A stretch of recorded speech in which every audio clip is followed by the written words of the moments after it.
2004ஆம் ஆண்டு டிசம்பர் 26ஆம் நாள் உலகில் ஒரு கருப்பு நாளாக விடிந்தது. சுனாமி என்னும் ஆழிப்பேரலை நமது கடலோர கிராமங்களை புரட்டி போட்ட நாள்.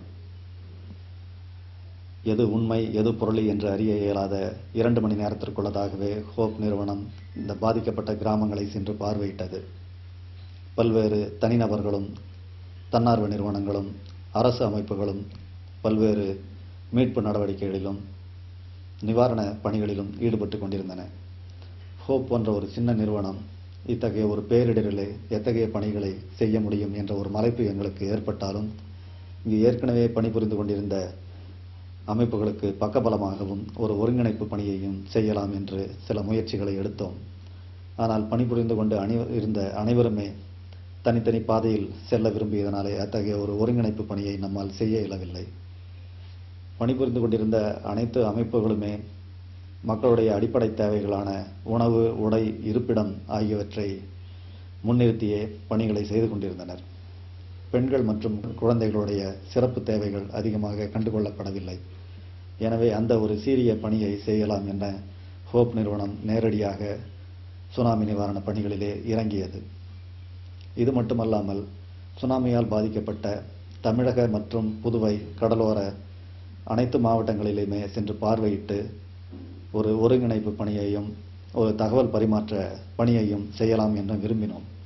ஆனால் புதுவையில் நாம் செய்து கொண்டிருந்த நேரடி சுனாமி நிவாரண பணியின் பணிச்சுமையின் காரணமாக அத்தகைய ஒரு பணியை அப்பொழுது மேற்கொள்ள இயலவில்லை.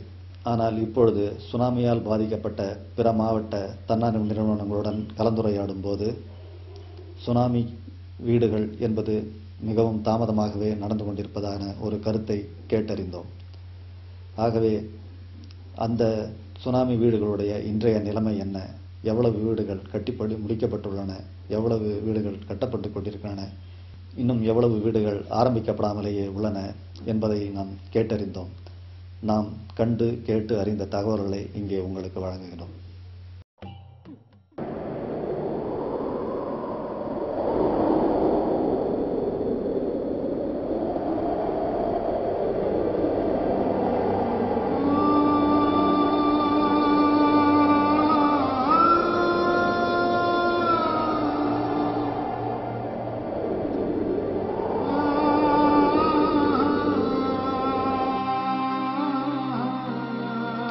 சுனாமி, ஆழிப்பேரலை என கதைகளிலும் வரலாற்று பக்கங்களிலும் படித்ததை நேரில் காண வைத்தது இந்த தண்ணீர் சூறாவளி. 2004ஆம் ஆண்டு டிசம்பர் 26ஆம் நாள் சமுத்திரத்தை தாயாகவும் தெய்வமாகவும் வணங்கி வந்த கடற்புறத்து மக்களுக்கு கருப்பு நாளாக விடிந்தது. பெண்கள், சிறுவர்கள், முதியவர்கள் என்ற பாகுபாடு இல்லாமல் அப்பாவி மக்கள் மீது அதர்ம யுத்தம் தொடுத்தது ஆழிப்பேரலை. சொந்த மக்களையே வாரி சுருட்டி விழுங்கியது மாபெரும் கடல் பூதம். இந்தோனேஷியாவின் சுபத்ரா தீவில் தன் பயணத்தை தொடங்கிய சுனாமி 2,85,000 மக்களை காவு கொண்டது. மாண்டவர்கள் வாழ்க்கை ஒரு நொடியில் முடிந்தது. ஆனால் மீண்டவர்கள் வாழ்க்கை இன்னும் மீளா சோகத்தில் மிதக்கிறது. நீண்ட நெடிய கடற்கரையும் தனியானதொரு கடற்கரை நாகரிகத்தையும் கொண்ட தமிழ்நாட்டில் சென்னையில் தொடங்கி கன்னியாகுமரி வரை 13 மாவட்டங்களில் சுமார் 1000 கிலோமீட்டருக்கும் அதிகமான கடல் தேசத்தில் சுனாமி ருத்ரதாண்டவமாடியது. கடல் வாணிபத்தை உலகுக்கு அறிமுகப்படுத்திய பரம்பரையில் வந்த 8000 தமிழர்களின் தமிழச்சிகளின் உயிரை குடித்து தாகம் தீர்த்தது கடல். கிறிஸ்துமஸ் பண்டிகையை கொண்டாடிவிட்டு வேளாங்கண்ணி தாயின் மடியில் படுத்துறங்கிய பல நூறு பேரை ஒரே நேரத்தில் பரலோகம் அனுப்பியது பாவி பெருங்கடல். நெய்தல் நில கலாச்சாரத்தை காத்து உலகுக்கே கடல் உணவளித்து வந்த 230 கிராமங்களை, 418 குப்பங்களை சுனாமியின் ஆக்டோபஸ் அலைக்கரங்கள் அழித்தொழித்தது.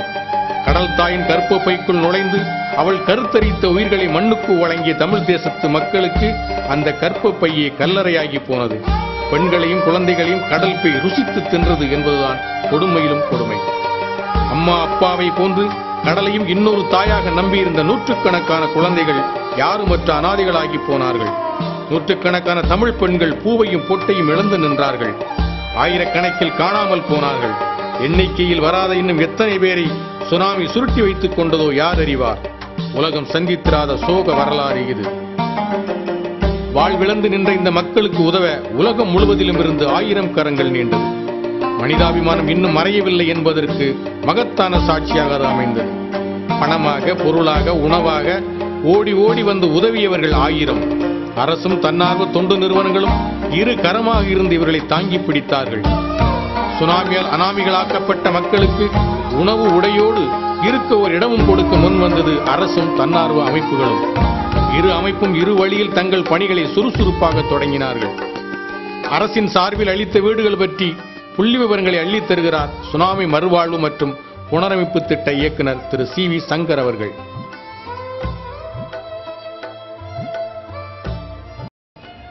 சுனாமி வீடுகளை பொறுத்த வரைக்கும் தமிழ்நாட்டில் முழுமையாக பாதிப்படைந்த வீடுகள் மற்றும் பகுதியாக பாதிப்படைந்த ரிப்பேர் செய்ய வேண்டிய வீடுகள், இது 2 பகுதியாக இருந்தது. ரிப்பேர் செய்ய வேண்டிய வீடுகள் ஒரு 11,694 வீடுகள் பெரும்பாலும் NGO சப்போர்ட்டோட கட்டி முடிக்கப்பட்டு அவையெல்லாம் அந்த வீடுகளில் அந்த மக்கள் வசித்து வருகிறார்கள். இது முடிந்து ஒரு கிட்டத்தட்ட 2 வருஷம் ஆயிடுச்சு. புதிதாக கட்டப்பட வேண்டிய வீடுகளை பொறுத்த வரைக்கும் ஏறத்தாழ 53,000 வீடுகள் நமது NGO சார்பிலையும் அரசாங்கத்தின் சார்பிலையும் கட்டின்னு இருக்கோம். அந்த 53,000ல் 31,000 by NGOs, 22,000 by the government. NGOs பொறுத்த வரைக்கும் அவங்க கட்டின்னு இருக்க வீடுகள் எக்ஸப்ட் நாகப்பட்டினம் டிஸ்ட்ரிக்ட் கம்ப்ளீட்டாக முடிச்சுட்டாங்க. நாகப்பட்டினம் டிஸ்ட்ரிக்டில் ஒரு லாஸ்ட் ஒரு 1000 ஹவுசஸ் அது ஃபைனல் ஸ்டேஜஸில் இருக்குது. அதுவும் இன்னும் ஒரு 1 or 2 monthஸில் முடிஞ்சிடும்னு எதிர்பார்க்குறோம். ஆக மொத்தம் NGOஸ்னால கட்டப்படுற ஒரு 31,000 வீடுகள் பை அக்டோபர் எண்ட் இல்லைன்னா மேக்ஸிமம் பை நவம்பர் மிடில்குள்ளே முடிஞ்சிடும். திருநெல்வேலி பசுமையான வயல்வெளிகள் சூழ மேற்கு தொடர்ச்சி மலையின் அடிவாரத்தில் பறந்து விரிந்து கிடக்கிறது நெல்லை சீமை. இங்குள்ள கடற்புறத்து மக்களையும் சுனாமி சூறையாடி சென்றது. சுமார் 6,000 குடும்பங்களை நடுத்தெருவில் கொண்டு வந்து நிறுத்தியது கொடூர சுனாமி. திருச்செந்தூர் அருகே உள்ள கூத்தன்குழி சுனாமி சூறையாடிய சின்ன கிராமம். அவர்களின் நிலை என்ன? இங்கு கட்டப்படுவதாக இருக்கும் வீடுகள் அஸ்திவாரத்தோடு நிற்கிறது. இன்னும் பல வீடுகள் பூசப்படாமலே கிடக்கிறது என்கிறார்கள் மக்கள்.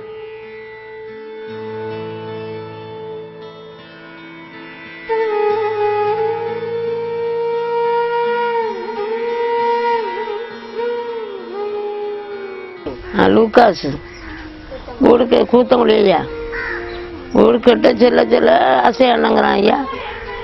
இந்த பாய்த்து பிள்ளையோடையா நாங்கள் குடிசையிலன்னா பொங்கி திங்க இந்த மழை நேரம் வெளியில தான் குத்தரிச்சிக்கிட்டு இருக்கோம். கெட்ட செல்ல செல்ல ஒரு வழியாக வேண்டாங்கிறான். நீங்கள் தான் சொல்லுங்கண்ணா ஐயா. குடிசைக்குள்ள படுக்க முடியாமல் தெருவழியே ஒவ்வொரு வீடாக போய் குத்தரிச்சிட்டு இருக்கேன். கோயில்கிட்ட போய் படுக்கிறேன் ஐயா. வயிற்று பிள்ளையோடையா பிள்ளைய தூக்கிக்கிட்டே தெரியுறா. நான் இப்போ இது ஒரு வாலிப பிள்ளை, இந்த பிள்ளையும் கூட்டிகிட்டு நான் நடுவே ஒவ்வொரு இடமா போகிறோம். வீடு கட்டி 1 வருஷம் ஆச்சு. நாங்கள் இப்படி தான் தெரிகிறோம். கட்டப்பட்ட வீட்டின் செங்கலும் கரைந்து கொண்டிருக்கிறது. மக்களும் கரைந்து கண்ணீர் வடித்துக் கொண்டு நிற்கிறார்கள்.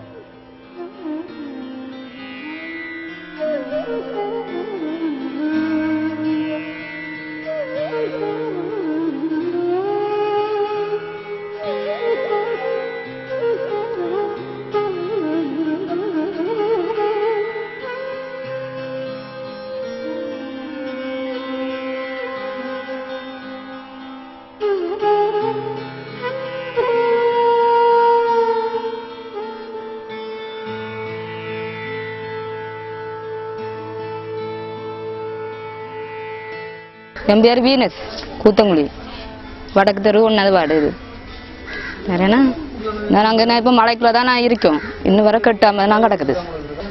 சிமெண்டெல்லாம் நல்லா போட்டு கட்டானுங்கிறாவ. திருப்பி நான் செங்கல் கொண்டு வந்துருக்கு எல்லாம் கரைஞ்சி போய் தான் இருக்கி. கட்ட வரும்போது வரேன்னு சொல்கிறாவ, வரானுங்கிறாவ. கட்டுறாங்கிட்ட நாங்கள் இந்த அளவு தான் எங்களுக்கு தந்திருக்காவ, நாங்கள் அப்படி தான் கட்ட முடியும் அப்படின்னு சொல்கிறாவ.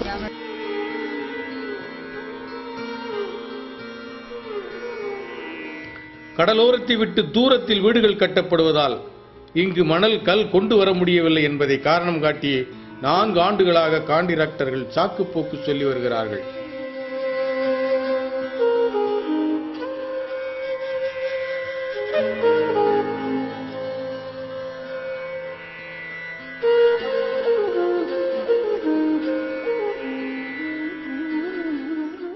வீடு என்ன எங்களுக்கெல்லாம் இன்னும் கெட்டதில்ல, நாளாயிட்டுன்னு சொன்னதுக்கு அந்த சுத்துக்கான பறையில நான் ஒழுக்கு இருக்க முடியாம அடுத்த வீட்டுல பாய் வாங்கி போட்டுக்கிட்டு இருக்கோம்.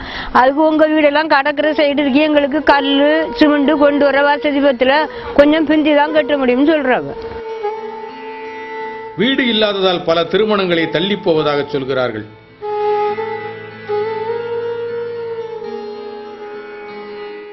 எங்க வீடு இடிச்சு தை மாச கடைசியில, அதாவது ஜனவரி கடைசியில எங்க வீடு இடிச்சிருக்கு.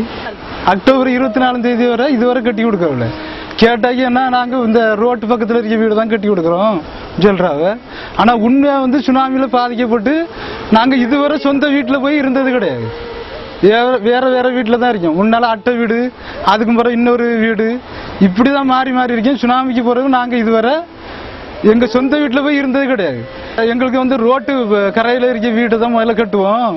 உங்க வீடுலாம் இடுக்குல இருக்குது, அதனால எங்களுக்கு சமந்து கொண்டு கட்டுறது கஷ்டமா இருக்குன்னு சொல்லி இப்படி இது பண்றோம். ஆனா இப்போ வெளியே இருந்து வேலை பார்த்துட்டு வந்திருக்கேன். அந்த பையனுக்கு கல்யாணம் எடுக்கிறது சுட்டி அந்த சாச்சாட்ட போய் ஏற்கனவே சொன்னோம், பாயிட்ட இந்த வீடு கட்டி தாருங்க, இப்படி கல்யாணம் எடுக்க வேண்டியது இருக்குதுன்னு.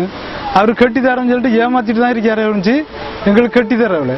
அதனால இப்ப எங்க தம்பிக்கு இந்த வீடு இல்லாதனால கன்னியாகுமரியில வச்சு வீடுக்கு வாடகைக்கு வாங்கி வர்ற 31ஆம் தேதி கல்யாணம் அங்க வச்சுதான் எடுக்கிறோம். எத்தனை முறை அதிகாரிகளிடம் படையெடுத்தும் பலன் ஒன்றுமில்லை என்கிறார்கள். என் பேர் வளநரசி, வடக்கு தெருல இருக்கோம். நாங்க 42 பீக்குள்ள வீடு இது. நாங்க அப்பவுமே மழையில இப்படி மழை நேரமா இருக்கி 8 பிள்ளை வச்சுட்டு இருக்கோம். 2 குடும்பம் போய் சேர்ந்து அந்த வீட்டுல இருக்கோம். அந்த வீட்டை சீக்கிரம் கட்டி தருங்கன்னு ஒரு 5 வாட்டி போய் அவங்ககிட்ட போய் சொல்லி அவங்க எந்த இதுவுமே இது பண்ணாம கட்டுற வீட்டையே கட்டிகிட்டே இருக்காது. கடற்கரை ஓரமா இருக்கிறதுனால அந்த கல்லூடா இருந்தா மழைக்கு கொஞ்சம் இதா இருக்கும்னு சொல்லி அப்பமே வச்சு சொல்லியாச்சு. அவங்க எது பதிலும் கொடுக்கவில்லை. வீடு கட்டுறது செங்கலை வச்சு கட்டுறாவ, அது நல்ல சுட்டு அந்த செங்கல் வந்த மாதிரி இல்லை, மழையில நல்லா கரைஞ்சிதான் போகுது அந்த செங்கல். ஜனவரிக்கு குடியேற்றம் சொல்றாவில நீங்க வீடு இன்னும் கட்டாம இருக்கேன்னு சொல்லி நாங்க 5 வாட்டி போயாச்சு அவங்க கிட்ட. அதுக்கு எந்த விதமான பொருள்படுத்தலும் கிடையாது. அவங்க சௌரியத்துக்கு அவங்க ஜனவரிக்கு கட்டி இனிமே இப்படியே வீடு எங்க பக்கத்திலேயே ஒரு 45 வீடு போல கிடந்தாலும் கிடக்குது. அப்ப இது ஜனவரிக்கு எப்படி முடிப்பேன்னு சொல்லி சொன்னா நாங்க முடிச்சு கொடுப்போம், உங்களுக்கு தெரியுமா அப்படின்னு தான் எதிர்ப்பு செல்றாவிலையோ. கட்டி தர்றதுக்குள்ள வழி எதுவும் இது பண்ண மாதிரி இங்க பார்த்த மாதிரி இல்லை. அவசரத்தை போட்டாவே இவ்வளவு போயிட்டுனாவே அதோட சரி போயாச்சு. வீட்டை பார்வையிட வரும் அதிகாரிகள் கான்ட்ராக்டர்களை சந்தித்து விட்டு மக்கள் குரலுக்கு செவிசாய்க்காமல் சென்று விடுவதாகவும் குற்றம் சாட்டுகிறார்கள். முடியாதுன்னு சொல்லும் போது மக்கள் குறை எப்படி உங்களால்? ஆமா, கம்ப்ளைண்ட் நிறைய வச்சிருக்கீங்களா? இவன் என்ன சொல்றேன்னாக்கி நான் போட்ட பணத்தை எடுத்தா காணும், நான் முழுமையா செய்யணும். அடிப்படை தண்ணி கொடுக்காண்டவன்னு சொன்னாலே அங்க மீறப்படுறான்ல, அவனை யார் தட்டி கேட்பான்? நிறுவனத்தை பாக்குறதுக்கு கூட்டிருக்கு. எந்த ஒரு நிறுவனமாவது இந்த வீடு சரியில்லைன்னு சொல்லி யாராவது குறை சொல்லிருக்காங்களா? நிறுவனமும் அவங்களுக்கு கொடுக்குற சம்பளத்தை வாங்கிட்டு கூற போயிருக்கு. அப்போ இதை பூர்த்தி செய்யறது யார்? 4 நாளைக்கு முன்னால பங்களாவில் ஒரு 6 பேர் கொண்ட குழு போட்டதுக்கு கான்ட்ராக்டர்காரன் எனக்கு செய்ய முடியாதுன்னு சொல்லிட்டு போற யாரு? தாசில்தார் எல்லாரும் பொத்திக்கிட்டு தான் இருக்காங்க.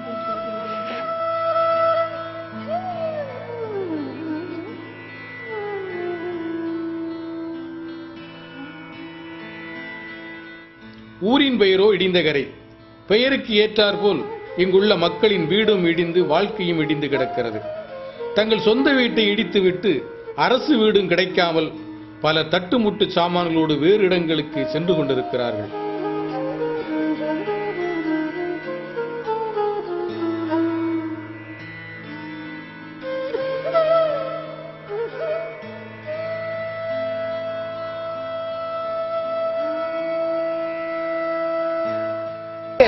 வீடு கட்டி தர்றதுக்கு இந்த வீட்டை இடிச்சு கொடுத்துட்டு வீடு கிடைக்காம காடு காடா நாங்க அலைகிறோம். இந்த மலையில ஒரு வீட்டில் ஒதுங்கி இருந்தா அந்த வீட்டில் உள்ள சிவரன மலையில இடிஞ்சு விழுந்தாச்சு. ஆவாத செங்கலை வச்சு கட்டுறாங்க. 7 ரூபாய் சுனைக்கு கேட்கணும்னு செங்கலை வச்சு கட்டிட்டாங்க. இப்படி பல சொல்லியால கடந்து சீரழிகிறோம். மலையில் நாங்க கஷ்டப்பட்டு இந்த மாதிரி சீரழிஞ்சிட்டு கிடக்கிறோம். எங்க கூடி சீரத்துல கட்டி கொடுக்கறதுக்கு ஏற்பாடு பண்ணுங்க. இன்னும் ஒன்னும் சொல்லவே இல்லை. அஸ்திவாரத்தோட அப்படியே கிடக்கு. பேரு இனிகோ. இந்த வீடு 14/105. வீடு ஆரம்பிச்ச நாள்ல இருந்து எங்களுக்கு இப்ப 10 மாதம் ஆச்சு. வேலை பாப்பாரும் இல்ல எடுப்பாரும் இல்ல. கல்லு மண்ணு கூட வெறும் மண்ணு தாங்க இருக்கு. ஒழுங்கான நாங்க சொன்னாலும் ஏறவும் செய்யலாம். உங்களுக்கு கல் ஒழுங்கா போடுறது கிடையாது, மண் முழுதும் மண்ணு தான், சிமெண்டே கிடையாது. இந்த மழைக்கெல்லாம் ஆள் உட்கார முடியல. இது எங்களுக்கு கொஞ்சமாவது உயர்ந்து வரண்டாமா? எவ்வளவு காலம் ஆச்சு இப்படியே போட்டு நாங்க இப்படி பிள்ளைகளை வச்சுட்டெல்லாம் இருக்க.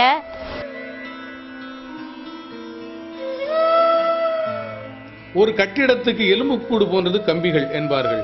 அந்த கம்பிகளும் வலுவற்று துருப்பிடித்து நிற்கிறது. வீடு கட்ட ஒதுக்கும் 2.5 லட்சம் ரூபாயை எங்களிடம் தந்தால் நாங்கள் எங்கள் வீட்டை அழகாக கட்டிக்கொள்வோம் என்று ஆதங்கப்படுகிறார்கள் மக்கள். என் பேர் பாத்திமா, எனக்கு இடுந்தகர. எங்களுக்கு இப்ப வீடு கட்டி தர செங்கல் வந்து இப்ப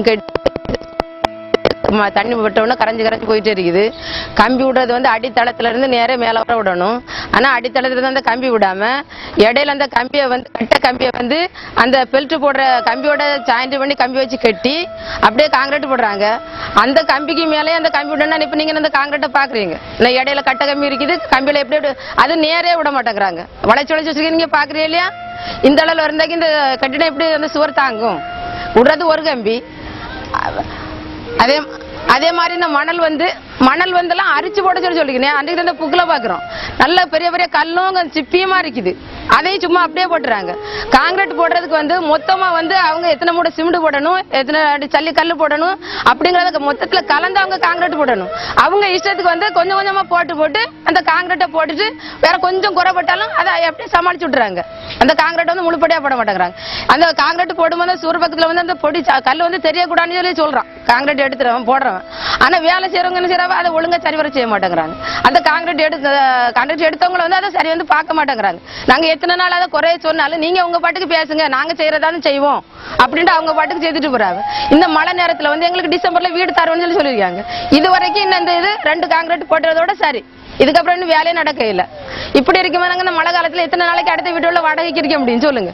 வாடகைக்கார வீட்டை விட்டு போங்கன்னு சொன்னாங்க, நாங்க எங்க போவோம்? அப்ப எங்களுக்கு இந்த வீட்டை சீக்கிரம் கட்டி தந்தா நாங்க இந்த வீட்டுல இருக்க முடியும்.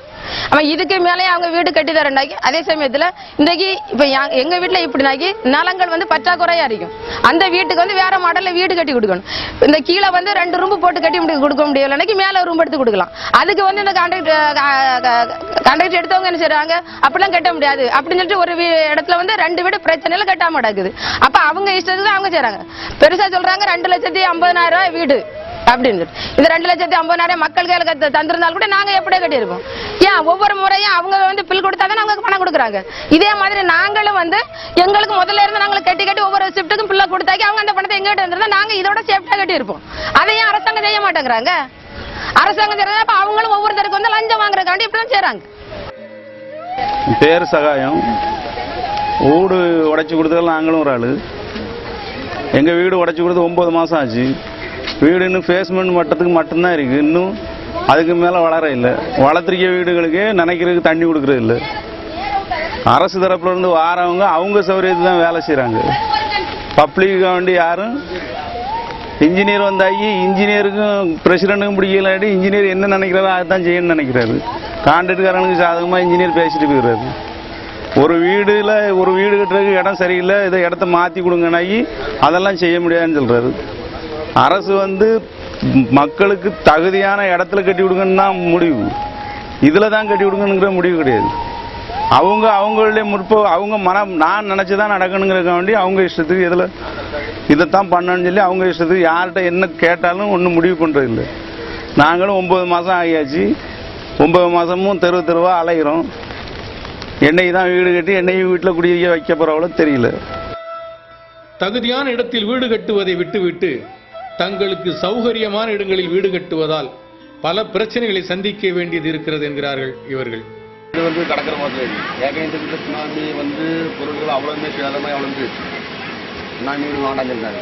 நான் அங்கே புறமா கட்டணம் அடைஞ்சிட்டு இந்த வீடுல வந்து கடற்கரை தண்ணி இதுமே வீட்டுக்குள்ளே போகுது. அலடிக்கும் பழையபடி இந்த இடத்துல கட்டி கொடுப்போம். அவங்க எங்கே இருப்பாங்க? 2 பிள்ளை இருக்குது. இப்போ அவங்க வேற இடம் காமிக்கிறாங்க, வேற இடம் கொடுப்பஞ்சிடுறாங்க. இன்ஜினியர் அதெல்லாம் கட்டி தருவாங்க. சுனாமி பாதுகாப்பு தான் வீடு கட்டி தராங்க. அம்மா திருப்பி அதே இடத்துல இருந்தால் எப்படி இப்போ படிக்க முடியும்?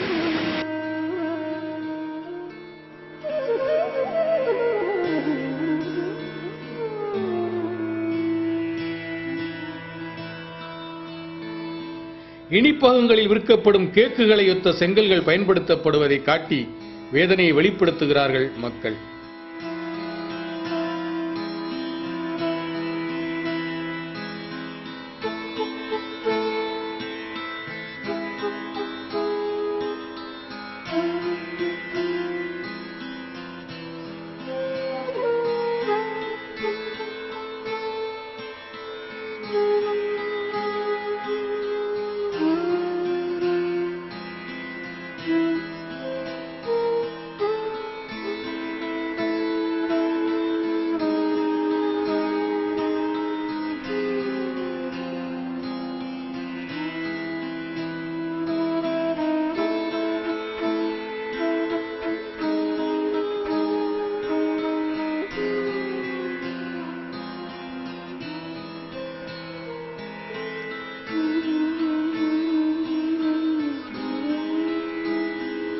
ஐந்தரை அடி ஆழம் தோண்ட வேண்டிய அஸ்திவாரத்தை 3.5 அடியே தோண்டியிருப்பதாக குற்றம் சாட்டுகிறார்கள்.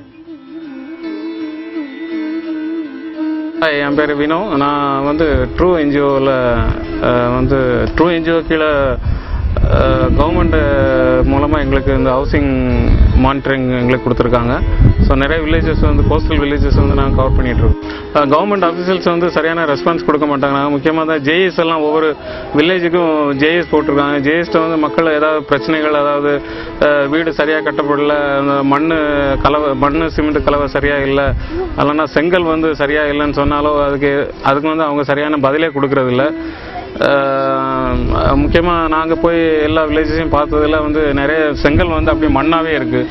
இப்போ கொஞ்ச நாளாகவே நல்லா மழை பெஞ்சிட்டு இருக்குது. இதில் நிறைய வீடுகளில் இந்த செங்கலில் உள்ள இடைய உள்ள செங்கல்லாம் மண்ணாக இருக்கிறதுனால கரைஞ்சி அப்படி அப்படியே எல்லா இடங்களையும் விழுந்துருக்கு. அதுக்கடுத்தாப்புல வீடு வேலையை ஜூலை ஆகஸ்ட்டில் கம்ப்ளீட் பண்ணி கொடுக்குற மாதிரி தான் முதல்ல அவங்க நோட்டீஸ்லாம் இஷ்யூ பண்ணும்போது சொல்லியிருந்தாங்க. ஆனால் இப்போ அக்டோபர் மாதம் ஆயிடுச்சு. இது வரைக்கும் அவங்க வீடு எதுவுமே கம்ப்ளீட் பண்ண மாதிரி தெரில. இன்னும் கிட்டத்தட்ட இவங்க போகிற பக்கம் பார்த்தா ஒரு இன்னொரு 9 months ஆகலாம், ஒரு 1 year ஆகும் போல தெரியுது. அப்புறம் என்னென்னா முக்கியமாக பேஸ்மெண்ட், இந்த கடற்கரையை பொறுத்த அளவில் பேஸ்மெண்ட் ரொம்ப டீப்பாக இருந்தால் தான் கொஞ்சம் நல்லா இருந்திருக்கும். அவங்க பேஸ்மெண்ட் முதல்ல சொன்னது 5.5 அடியில் தோண்டுங்கிற மாதிரி சொல்லியிருந்தாங்க. ஆனால் 3 அடியில் தான் அவங்க தோண்டி வேலையை ஆரம்பிச்சிருக்காங்க. அந்த பேஸ்மெண்ட் டைம்லேயே நிறைய வில்லேஜஸில் நாங்கள் நிறைய ப்ராப்ளத்தை ஃபேஸ் பண்ணோம். சில இடங்களில் வீடு கட்டுறது கூட அவங்க அனுமதிக்காமல் இருந்தாங்க. இப்போ இந்த மழை டைமில் இன்னும் இவங்க வேலையெல்லாம் இன்னும் லேட் ஆகிறதுனால அந்த மழை டைமில் மக்கள்லாம் ரொம்ப கஷ்டப்படுறாங்க. நிறைய ஃபேமிலிஸ் வீடே இல்லாமல் அங்கங்கே கடற்கரையிலையும் மற்ற வீட்டு திண்ணைகளையும் படுத்து உறங்குற ஃபேமிலிஸும் நிறைய பேர் இருக்காங்க. அதையும் நாங்கள் பார்த்துட்டு தான் இருக்கோம். கடலையே நம்பி வாழ்ந்து, கடல் காற்றையே சுவாசித்து, கடல் நீரையே குடித்து, கடலையே உண்டு வாழும் இந்த கடற்புறத்து மக்களுக்கு இனி இந்த கடல் செய்ய வேண்டியது என்ன? சுனாமி எனும் கடும் சினத்தை தவிர்த்து அவர்கள் வாழ வழிவிட வேண்டும். இல்லையேல் உயிரை பணயம் வைத்து உலகிற்கு உணவளிக்கும் இந்த தண்ணீர் தேசத்து மக்களை கண்ணீர் கடலில் இருந்து நாம் தான் காப்பாற்ற வேண்டும். இழந்த உயிர்களை நம்மால் மீட்டுக் கொடுக்க முடியாது. இழந்த இருப்பிடத்தை நம்மால் கட்டி கொடுக்க முடியும். உப்பு காற்றில் வாழும் மக்களுக்கு உப்பாய் கரையும் வீடதற்கு கொடுத்து என்ன பயன்? அடுத்த சுனாமியில் அதே வீடுகள் அவர்களுக்கு சமாதியாகி போய்விடும். கடற்புறத்து மக்களை கடலை விட்டு விரட்டும் நோக்கத்தில் வீடு கட்டும் திட்டங்கள் அமையக்கூடாது.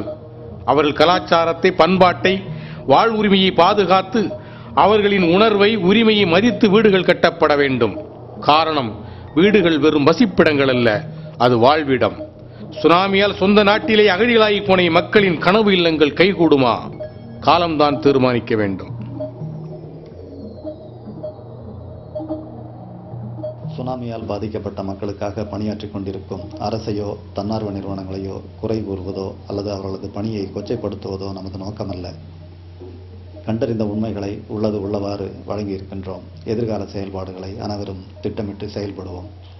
இந்த ஆவணப்படத்தை உருவாக்க உதவிய கடலோர மக்கள், தன்னார்வ நிறுவனங்கள், ஆலோசகர்கள், நண்பர்கள், தொழில்நுட்ப கலைஞர்கள் அவர்கள் அனைவருக்கும் ஹோப் நிறுவனத்தின் சார்பாக நன்றியை தெரிவித்துக் கொள்கிறோம்.